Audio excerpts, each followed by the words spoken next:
Hey, it's Azriel Lawless. And once again, you've taken the elevator straight into Hella Vella. Found yourself another Lawless interview you did.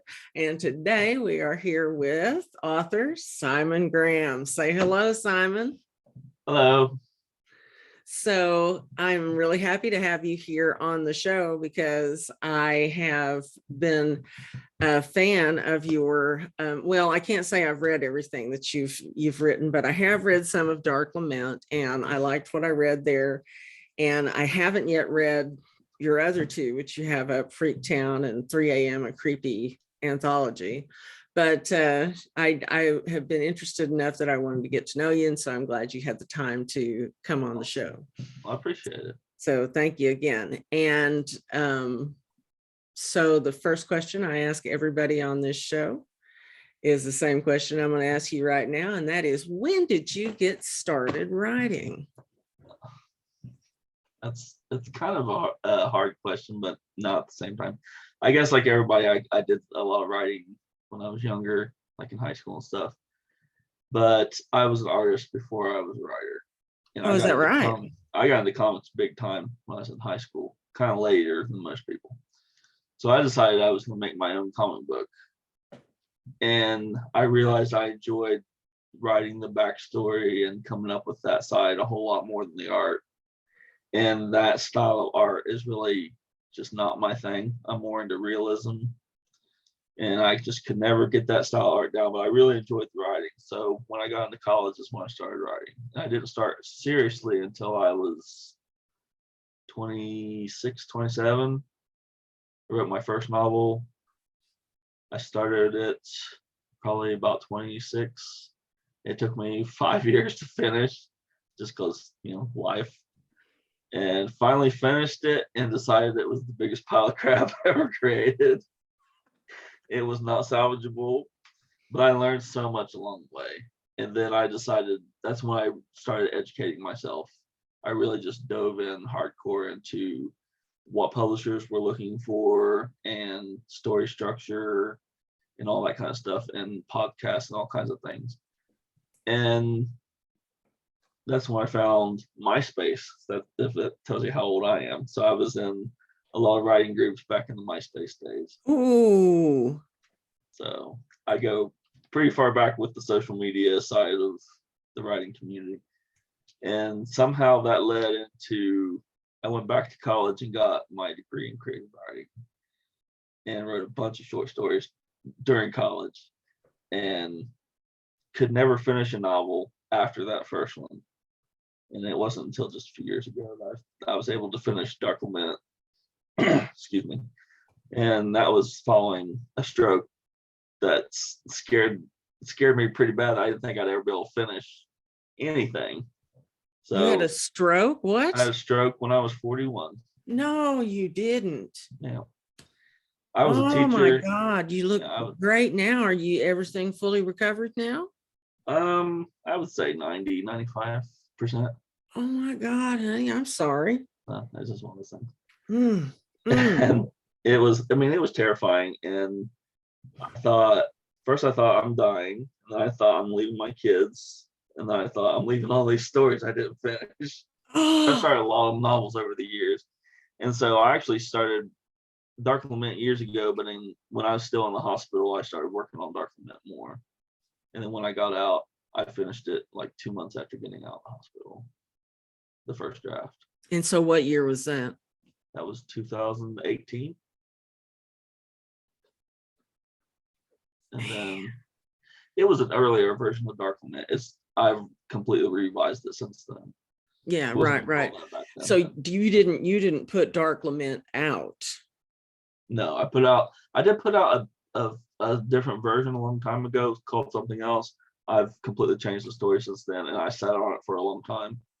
And then when I started hearing about Vella, I was like, well, this might be the avenue to put it out there.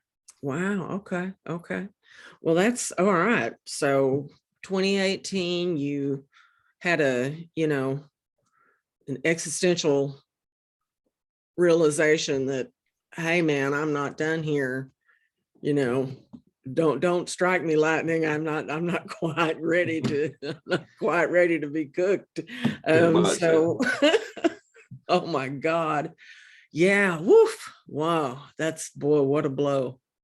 What a But blow that that taught would be. me, I think a lot of my problems, I mean, I was working a lot back then. And now that I'm disabled, I have a lot more time. So I have a privilege in that. I mean, obviously I went through hell to get here, but I have a privilege in that I have more time than a lot of people. But it taught me that a lot of my hangups on finishing things was just psychological. I don't know. It's kind of daunting. You want it to be perfect and all that.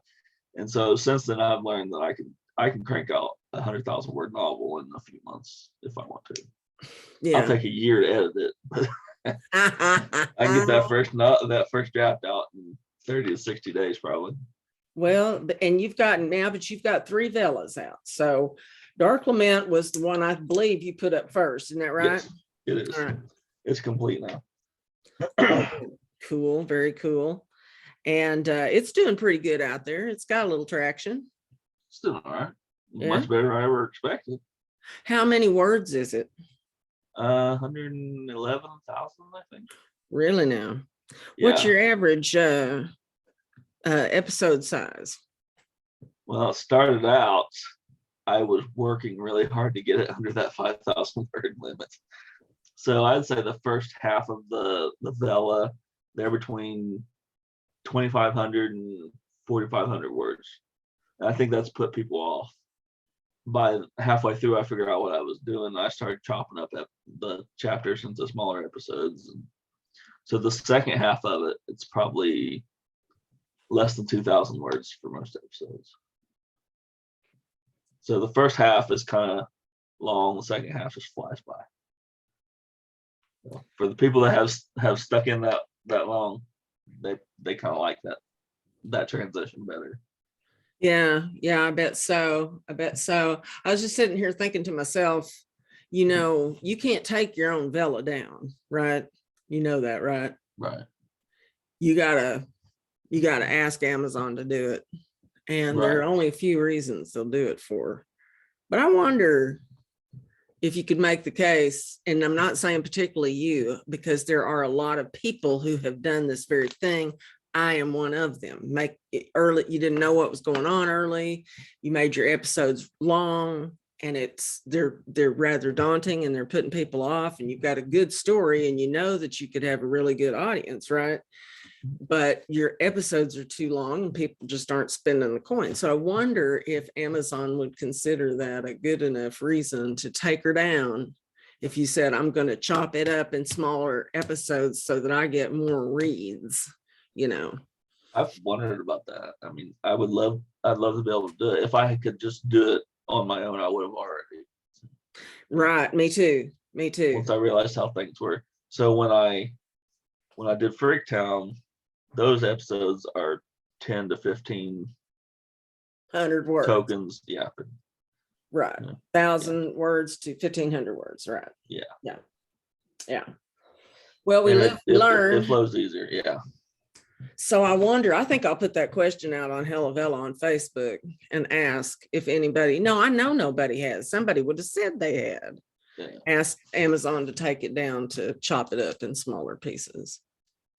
I mean, it's like, I feel like I could call and ask, but every time I've called, I've talked to somebody completely different, and half of them don't even seem like they understand what Vella is at the time. Oh my God, it's god awful trying to get up to a level 2 person for help. You have to ask specifically in your emails to them. You have to say, please escalate this to your supervisor. I've never if even it's emailed. in I've writing, just called they and can't. talked to some people. Well, you got to They back don't it know up. what they're doing. You got to back it up with some email, because they have to have something that can catch them up. Yeah. And phone calls aren't something that their supervisor can check up on. I mean, they can if they want to go way back on the recordings, but I'm getting way off on a tangent. But what has worked for me in the past is saying in an email, so they can't duck or dodge it. They're afraid somebody else might see it if they don't do what they're asked to do.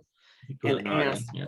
that it gets escalated up to a supervisor. I know this because I was in tech and I did stuff, that required help desk tickets and things like that.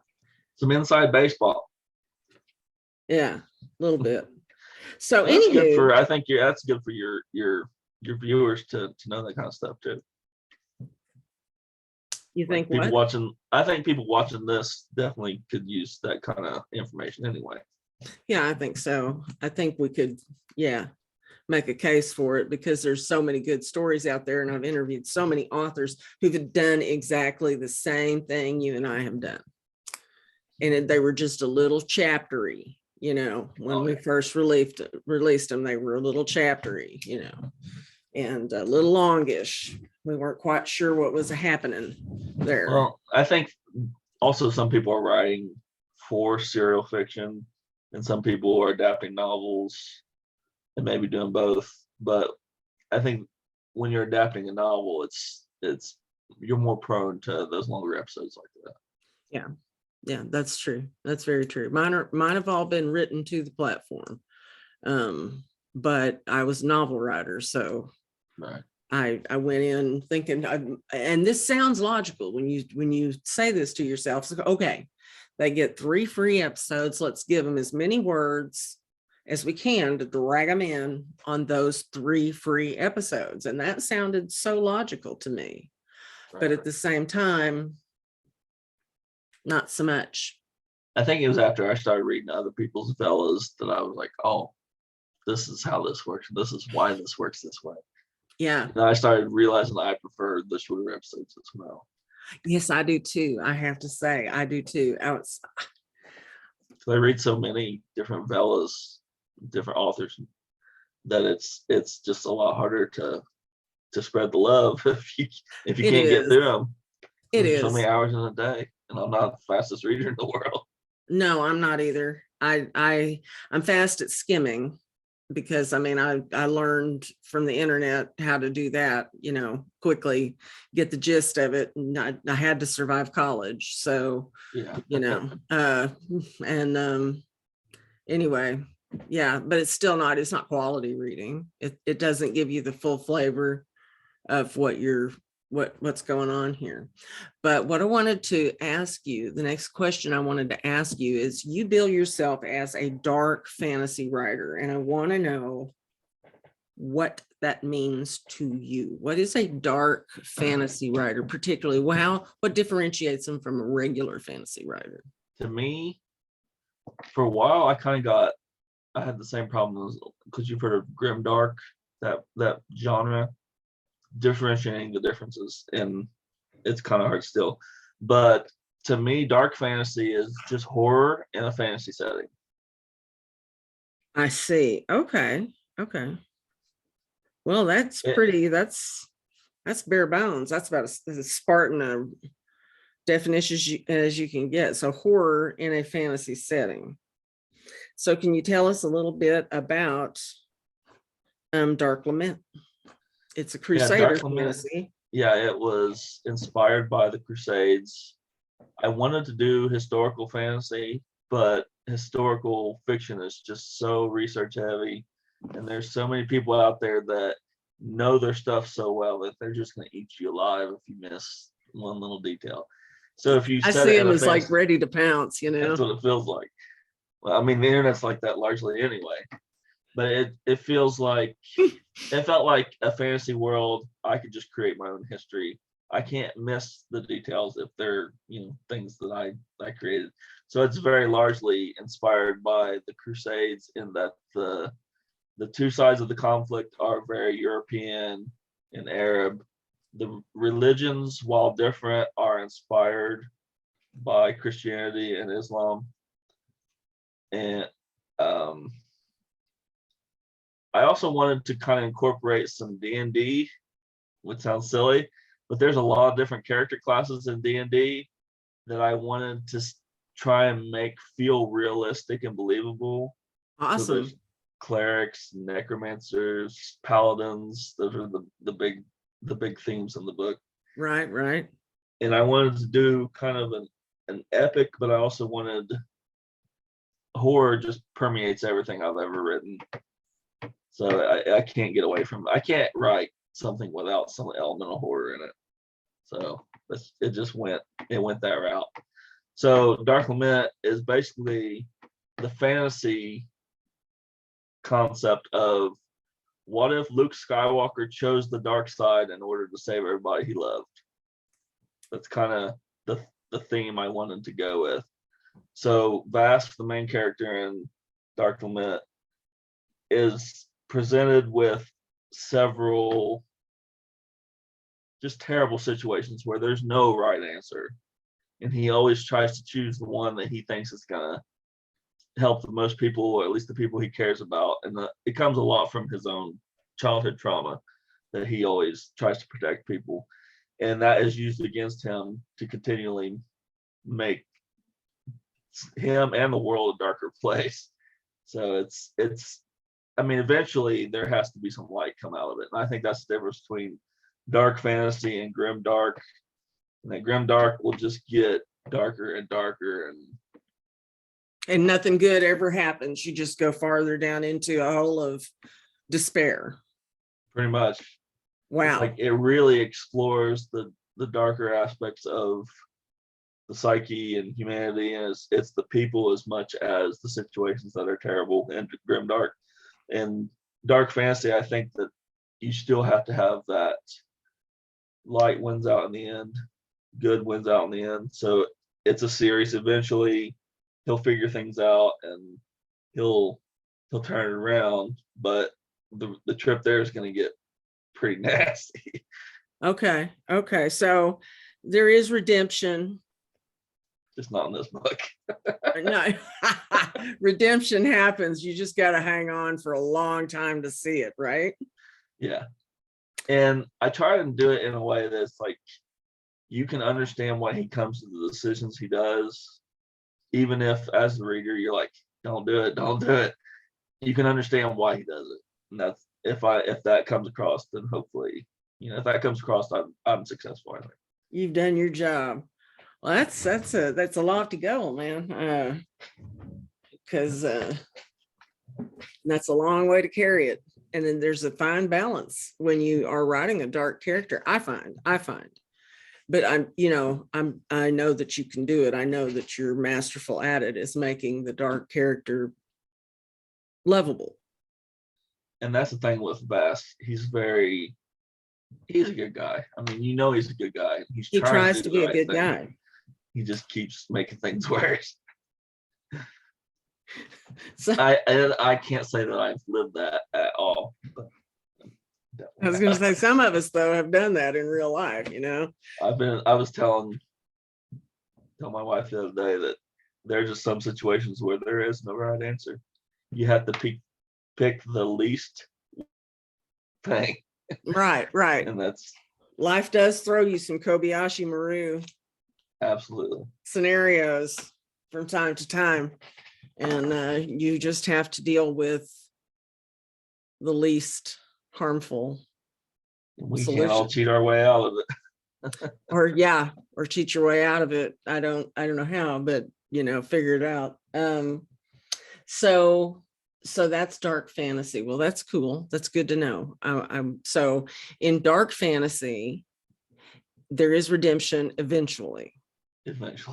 And in grim dark, ain't no redemption. Don't look for it here. Don't even try to find it here, because it's not going to happen. Right. So if you look at struck brain. George R.R. Martin. Game of Thrones. Sorry.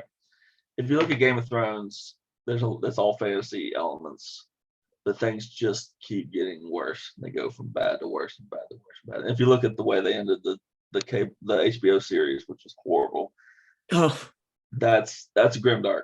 It's just going to keep getting worse. Let's pick up your TV and huck it out the window, grimdark. It's shit, man. A lot of even grimdark authors can't even define what grimdark really is. It's more the publishing industry that has decided that they fit in that box. They just write what they want to write, and it ends up fitting in that that box. So there probably is some crossover and some gray areas between dark fantasy and grimdark. That's pretty cool. All right, so now I know the difference. I'm educated on that. All you listeners are educated on that. I think that's cool. I think for me, I think dark fantasy would be as dark as I wanted to go. I don't like to walk around depressed with no resolution, no redemption in sight. Yeah. So that's really cool though. And it's, you just write what you write. Yeah. I'm all over the place. I mean, that was my main thing. I kind of started in urban fantasy, and FreakTown is actually a really old book that I never finished until recently. It's like that whole "what can I put on Vella" thing. So it's like, that was the second Vella though, right? FreakTown. It was the second Vella, yeah. Cool. So FreakTown has how many episodes? It's at 20 right now. I think it's 40, maybe 41. So it also is complete. It's not complete. I have that many episodes to put out. I have 20 out now. So I've already got the episodes. Or 40, you've got 40 written that are scheduled to come out. Yeah. So I just meant, is it finished on your end? Oh, it's finished on my end, but it's not finished on Vella. No, okay, got it. Okay, so FreakTown is also done. You're releasing it what, once a week? FreakTown I do twice a week. I do Sunday and Wednesday if Amazon will agree with me on that. I said just on my last interview that I believe that it's optimized for bi-weekly release, that I believe you get the highest reward available from Amazon for releasing bi-weekly. Do you? I do. I just find it's more, I don't know, it just seems like you need to be constantly touching base with the audience base. And I like Sundays because that's when people get their crowns. Mm-hmm. So I'm hoping to be in on that. And then Wednesday is just a good middle point. Right. And I believe that too. I think you're spot on. I think for me, I believe I would do Saturdays and Tuesdays, but that's just me. Saturdays, because it's the head of the weekend, it gives you a chance to get the thing out, and you might not have a chance to read it yet, but you'll be looking forward to it on Sunday. And then on Tuesdays, do you remember, because I know that I'm old enough to remember video stores. I remember Blockbuster Video, okay? And the slowest day of the week when you could count on almost any movie being in was Tuesday. For some reason, people do not get out on Tuesdays. They don't go out to eat much. They didn't. I was in the restaurant business multiple times, and then Tuesday servings are pretty slow. It's pretty true. So I wanted to have a serial to read at home. If they're going to hermit out, have a serial to read at home. So I'll be like Saturdays and Tuesdays, but Sundays and what was your other day? Wednesday. Sunday and Wednesdays also has really good arguments for that. But we've fallen down a rabbit hole. All right. We're up to FreakTown, Blood and Fire, Dark Lament. You've got these two out. And then just a week or so ago, you put out your third, which was an anthology. Yeah. 3M is an anthology. That's the stories I wrote when I was in college getting that creative writing degree. Awesome. So undergraduate creative writing, they focus on short stories for the most part, and it's at the graduate level before they really start focusing on novels. Oh, wow. So okay. I like the idea of writing short stories, but I'd never really sat down to do it much. I think I probably wrote a couple, but I wrote 3 or 4 dozen when I was in college. And of the ones that I didn't just delete and get rid of forever because I just wrote them just to turn something in, I ended up with a few that I enjoyed. And it's different from writing novels, short stories.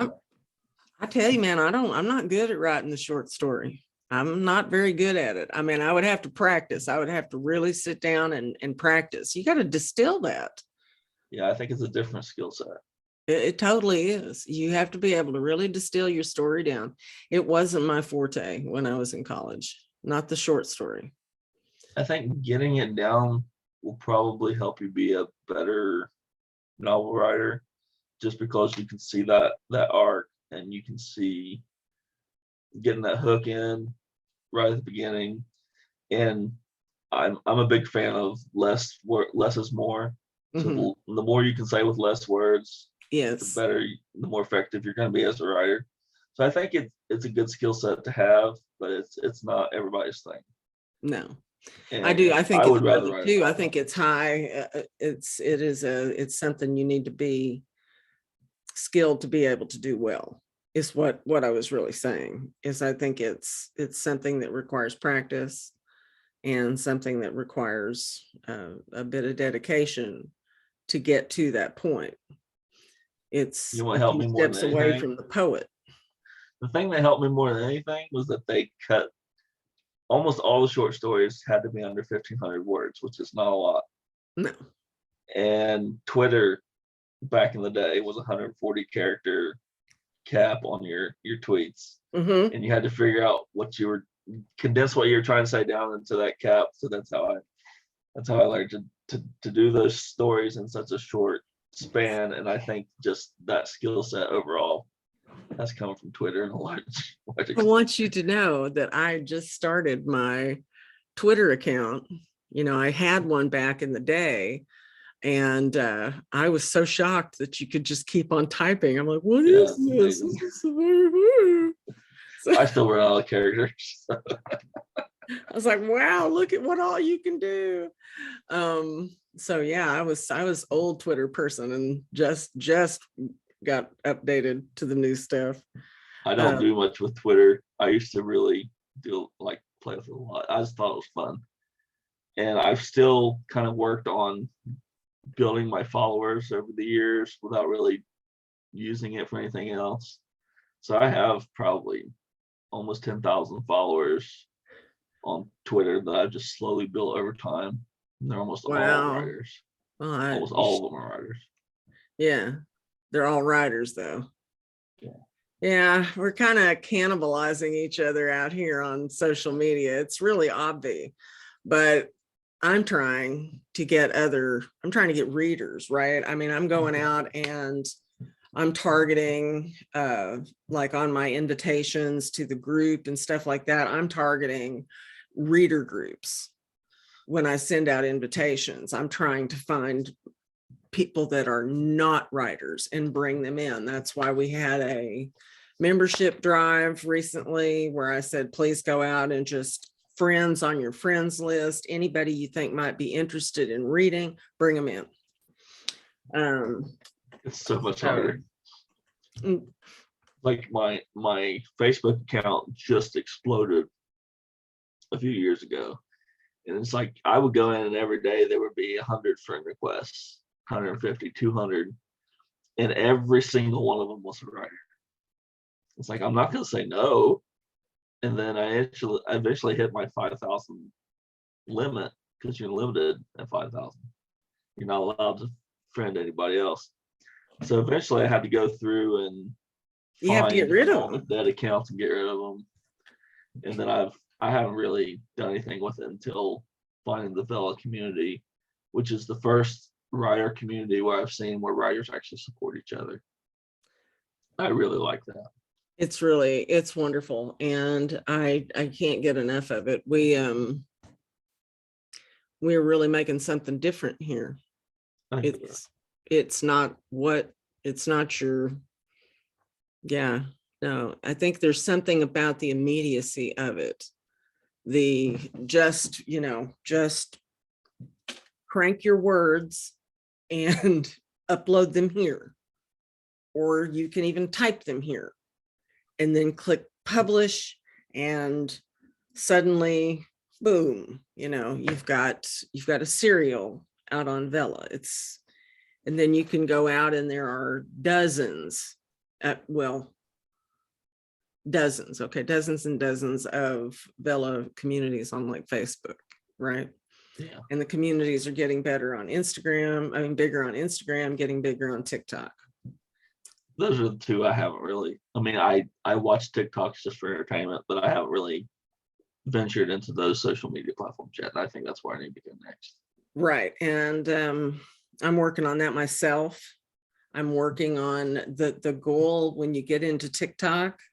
You know, everybody wants to get on the book talk train, because if you hit on book talk is like 5.9 billion people or some kind of thing. It's huge, right?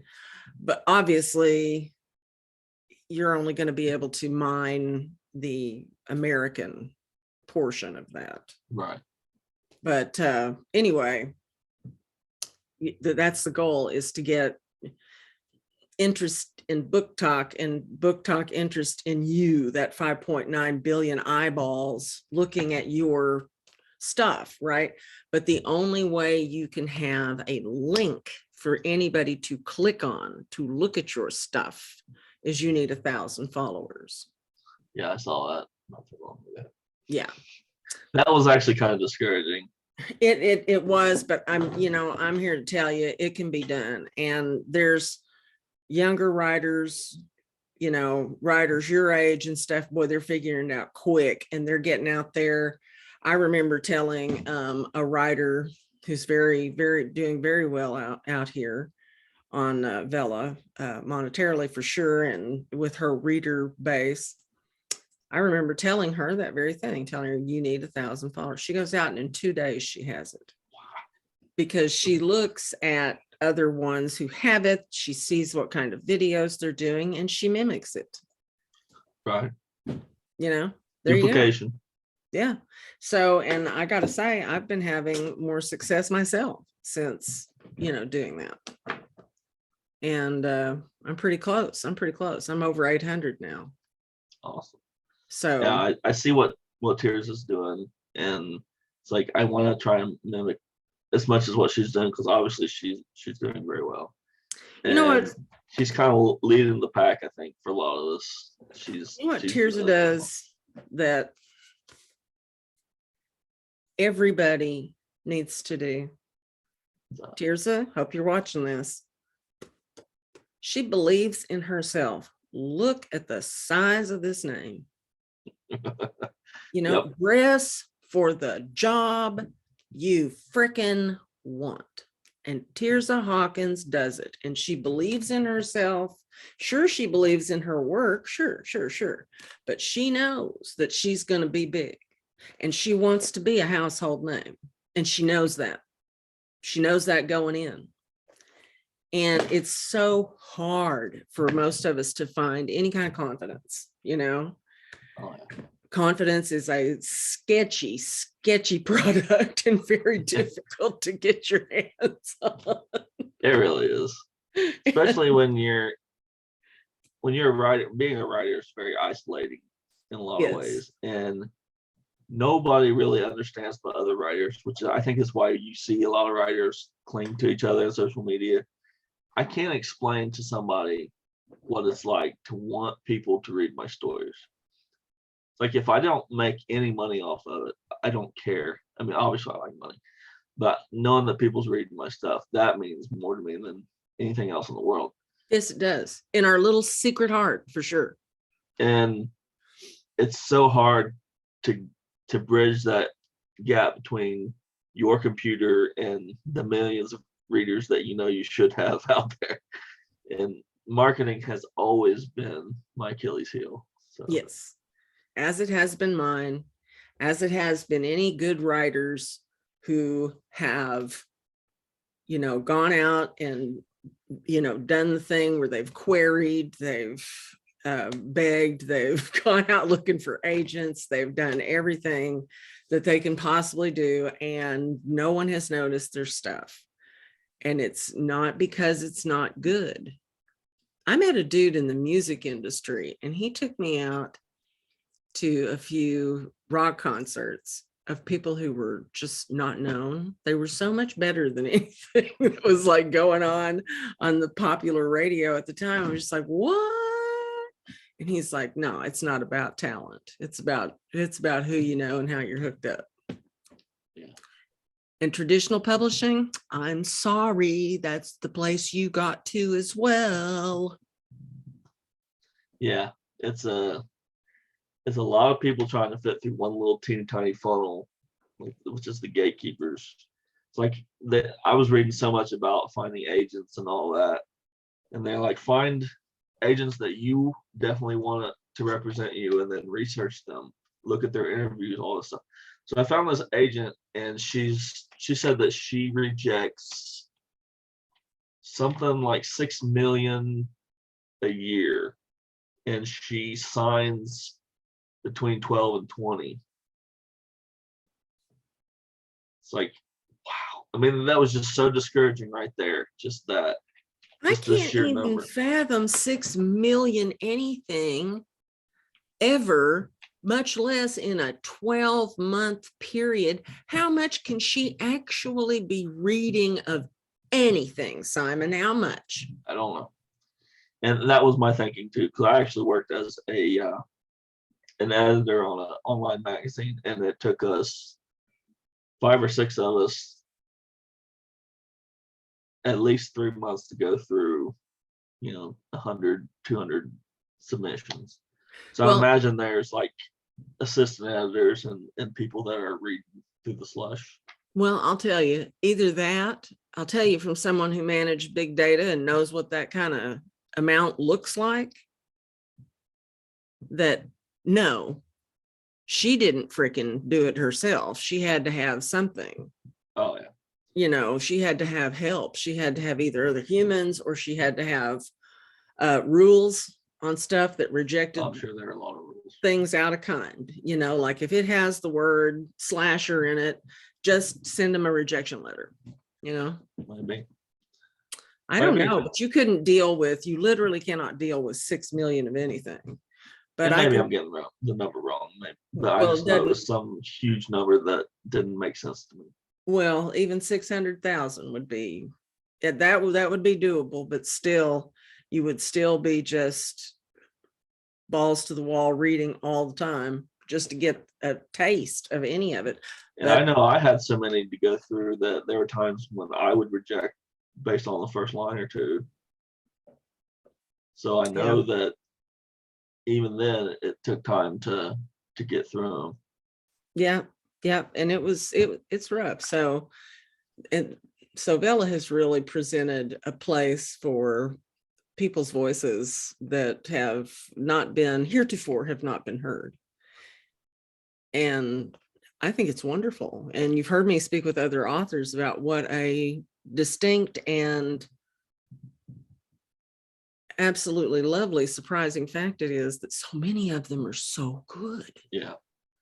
Like there's some of them that's like, I don't think this was probably ready for publication. Right. That's not for me to say. That's for them to decide on this platform. That's right. But there's some of them that's just like, this is as good as the best thing I've ever read off of any bookshelf. Yes. And yes, indeed. And so it's just wonderful. It's a brand new world.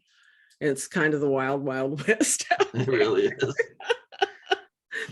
But part of that is that we have no clue what's going on at the time. Well, that's true. So I got to ask you the next question, because we've talked about your 3 Vellas, which we're of course going to have links to: Dark Lament, FreakTown, and 3 a.m., a Creepy Anthology, which are all written by Simon Graeme here. We'll have links to those, as well as we're getting ready to do Simon's shout outs. So I know you've read a bunch of Ellas. We lamented about having so many to read that we're having to read really quickly these days. And what would you like to highlight as your favorite 3? Just 3? Just because you're nice, I'm going to give you the 4th one. Don't tell anybody. Well, I have to mention Alexander Nader. He's a good friend. We met through a writing group, and not just because he's my friend, he's one of the best writers right now. He and is I've read good. his novels before he was ever on Bella. He's just an excellent writer. So the Demon Hunter Academy, I'm really enjoying. I liked his what do you do? The choose your own adventure What would style. you do? Or something. Yeah. I like what he's doing with that. I'm probably gonna steal it in the future. Yes. I think a lot of people are going to steal it in the future, dude. I told him I was going to. But yeah, Alex is great, and what he's doing here has been really good. It is cool. It is cool. I like him as well, and I like his writing as well. So who's next? AR DeClerck. She has the case files of Adelaide Kent. I'm kind of staying more in my genre because there's so many. I could go days. I She know. does the case files of Adelaide Kent, which is kind of a Lovecraftian. It's like a mix between mystery, Regency, and Lovecraftian horror. Woo! It's really good. I think maybe she, not to slight anybody, but she might be the best writer on Bella, in my opinion. And she has a what they call RPG lit. Does she? Yeah, it's called Unicorn. Oh, I haven't seen it. I didn't know she wrote a lit RPG. I have a lit RPG. That I always mix that up. Yeah, it's really good. Well, good night. Okay. So AR DeClerck for Case Files of Adelaide Kent, and I'll go ahead and throw in a link to Unicorn because I want people to see more lit RPGs out there. Okay, who's next? Ellie Sandoval, Bane of the Damned. What? Ellie Sandoval. Ellie, Ellie? Yes. Bane of the Damned. Okay. It's another Regency. It's like Regency steampunk zombie apocalypse. Oh, that's nice. It's very well written, and it's really cool. It's ongoing. Regency, steampunk, and what did you say? Zombie apocalypse. Oh, geez, God. Okay. How could I forget that? I know you said that. Didn't you say that your husband was really into zombie stuff at one point in one of the videos? My ex-husband was into zombie stuff. Had to watch every zombie movie. We're still great friends, so it's just fine. I mentioned him. I don't know. Yeah. Here's my Naomi Alt Chew, right? Okay. Yeah. There's my zombie book here. This gal has written a zombie book that I like, and I'm shocked. So the Bane of the Damned, it's like the zombie aspect is just something that's going on in the world. It's not even the main focus. It's just like another complication of what they have to deal with. So it's changed society in a lot of ways. You'd have to check it out. I think you'd like it.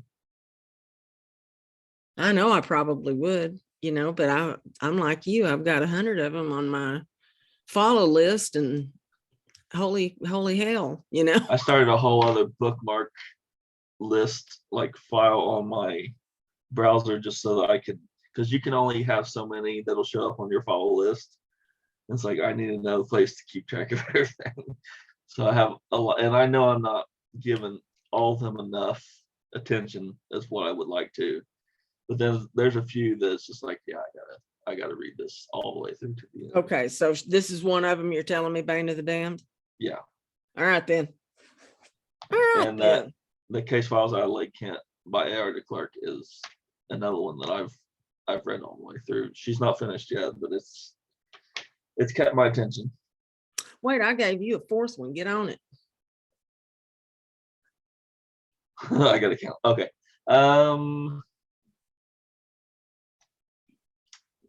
I've got so many. Jen sequel. She has several books. Yes, she does. No, it's like most people know the Island of the Witching. She has one called Slaughterhouse. She has both seasons of Slaughterhouse up. Yeah, I haven't read the second one yet, but the first one, it does this alternating between the story and flashbacks constantly, and it's just so well balanced. Like flashbacks can be kind of tedious sometimes, but she just handles it so well. Oh, It's geez. very Okay. artful All the way right. it's A done. flashback master. Now, when you're good at them, they's good. And she does it in italics, so you can tell the difference as it kind of flashes throughout the same passage, because there aren't like breaks or anything, but as it changes from regular font to italics, you can tell what's flashback and what's not. So it's telling two stories at the same time. But it's so well balanced, and I just Jen's a think good she handles it writer, really well. and she's nice. She's super nice. Yeah, she's been really nice. Yeah. And, like you, I'm just in love with this Vella community, and it's done a lot for me. Yeah.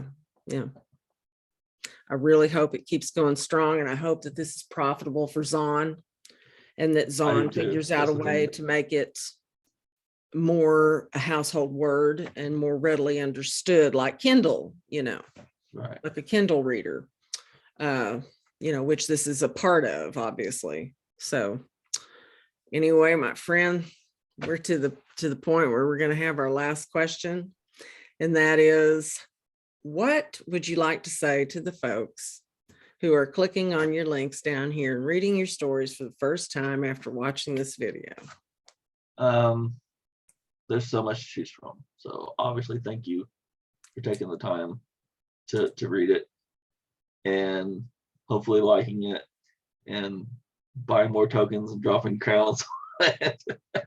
But just, I hope you enjoy it and give it a few episodes, because like Dark Lament is a slow burn. Everything else is very sudden and in your face, and just see what else is out there and talk about this platform, because it's really cool.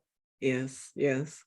Well, thank you so much again for taking the time and being here and talking about your dark fantasy work. And I wish you every success in your writing, Vella, Kindle, paperback, and beyond. Now, are you making paperbacks of your stuff? Yes, I haven't, but Dark Lament probably will be going up this year. Well, I want one, and I want a signed copy. And yes, absolutely, I pay for them. I'm not asking for you to send me a freebie. I may be old, but I have Zelle and I have PayPal, so I can pay you. And I just want my library to grow from all of these Vella authors who have, braved it, done it, and made it happen for them. And it's just, these are success stories, and I love to hear them. I love to tell them. I love to share them. Have you looked at Alexander Nader's print books yet?